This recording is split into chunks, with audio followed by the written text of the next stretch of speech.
आदाब। Hello friends, आज हम तैयार कर रहे हैं टोमेटो करी, जिसको कि हम आप कह सकते हैं साइड डिश है, या फिर इसको आप चटनी की तरह बोल सकते हैं, या फिर आप इसको मेन डिश की तरह यूज कर सकते हैं। कोई कह नहीं सकता कि ये टमाटर की सब्जी है या टमाटर की चटनी है, क्या है ये। जब आप खाएंगे तो बहुत ही जबरदस्त इसका जायका आपको समझ में आएगा। इसको जरूर ट्राई करिएगा। 10 मिनट में बनने वाली ये सब्जी है और बहुत जबरदस्त है।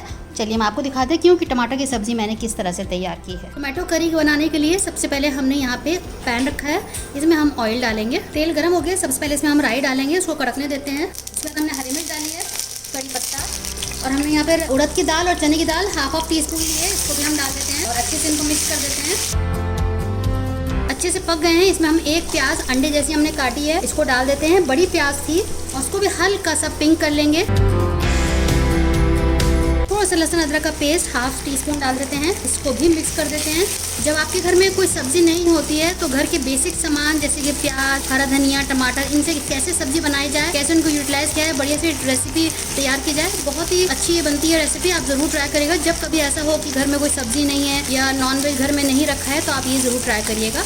ये पराठे के साथ बहुत अच्छी लगती है। अपने आप में कंप्लीट डिश है ये। आप इसको as a side dish use कर सकते हैं, as a main dish use कर सकते हैं, एज अ चटनी यूज कर सकते हैं, तो मल्टीपर्पज है ये। तो हम थोड़ी देर पकने देते हैं, हल्का सा ब्राउन हो जाए प्याज। यहाँ पर प्याज जो है हल्की सी ब्राउन हो गई है। हमने ये 6 टमाटर लिए हैं, इनको छोटा छोटा काट लिया है, इनको हम डाल देते हैं। क्योंकि हम टोमेटो करी बना रहे हैं तो उसमें टमाटर की मकदार ज्यादा होगी, तो 5-6 टमाटर को आप छोटा छोटा काट के ले लीजिए। हल्के से खट्टे टमाटर थे, यानी कि देसी टमाटर थे, तो इनको हम कुक कर लेते हैं। इसको मिला देते हैं, थोड़ी देर इसको ढक के पकाएंगे 3-4 मिनट, ताकि टमाटर सॉफ्ट जाएं। उसके बाद हम इसमें कुछ मसाले डालेंगे।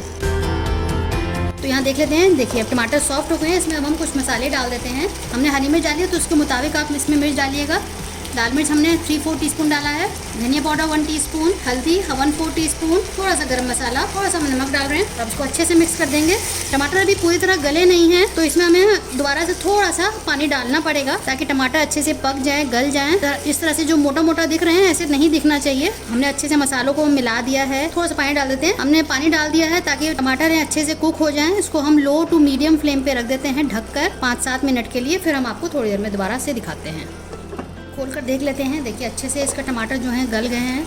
जो थोड़ा बहुत पानी रह गया है उसको हम खोल के पकाएंगे। देखिए इस तरह का टेक्सचर आ गया है। बिल्कुल हमें फाइन पेस्ट की तरह नहीं करना है, अदरवाइज अगर हमें फाइन पेस्ट ही करना होता तो हम टमाटर का पेस्ट बनाकर भी डाल सकते हैं, लेकिन हमें दरदरा सा चाहिए ताकि लगे कि हाँ ये टमाटर की सब्जी है, तो इसलिए हमने इसको छोटा छोटा काट के डाला है। अभी अच्छे से गल चुके हैं। अब हम थोड़ा सा खोल के इसको पानी सुखा लेंगे, हाई फ्लेम कर देते हैं। इसके खटास को बैलेंस करने के लिए 1 टीस्पून हमने चीनी डाली है। थोड़े हमने काजू लिए हैं, इसमें न्यूट्रिशन ऐड करने के लिए आप काजू डाल दें, वैसे बिल्कुल ये ऑप्शनल है। तो आधा टूटा हुआ काजू हमने डाला है, साथ में हरा धनिया डाल देते हैं और एक मिक्स दे देते हैं। 2 से 3 मिनट लगेगा और इसका पानी सूख जाएगा। बहुत ज्यादा आपका पानी इसको सुखाना नहीं है, तो रोटी से पराठे में से खाने में बहुत अच्छा बनेगा। आप इसको चावल के साथ भी खा सकते हैं, as a side dish, as a main dish, as a chutney, किसी भी तरह आप इसको कंज्यूम कर सकते हैं। बहुत बढ़िया है, सबको बहुत पसंद आने वाली है। तो 2 मिनट इसको हम छोड़ देते हैं। टमाटर की सब्जी बिल्कुल तैयार हो चुकी है। इसको हम आपको सर्व कर दिखाते हैं। आप इस वक्त नमक चख लीजिएगा। देख सकते हैं आप इसका टेक्सचर लग रहा है ना कि सब्जी बनी है। काजू की सब्जी आप कह सकते हैं, टमाटर की सब्जी कह सकते हैं, और इसमें बहुत सारा टमाटर, आप इसमें बहुत सारा काजू डाल सकते हैं। ये रेसिपी सबको बहुत पसंद आएगी। आप इसको जरूर शेयर कीजिएगा अपने दोस्तों के साथ, अजीजों के साथ। तो फाइनल इसको हम सर्व करके दिखा देते हैं। आप इसको पराठा, नान, रोटी, चावल किसी के साथ भी सर्व कर सकते हैं। ऊपर से हम इसको हरा धनिया से सर्व कर देते हैं और देखने में खूबसूरत लगेगा। तो आप बनाइएगा, फीडबैक जरूर दीजिएगा, हमें आपके फीडबैक का इंतजार रहता है। चलिए तो अगली बार मिलते हैं किसी नई रेसिपी के साथ। तब तक के लिए शुक्रिया। देखते रहिए शाहलाज दस्तरखान।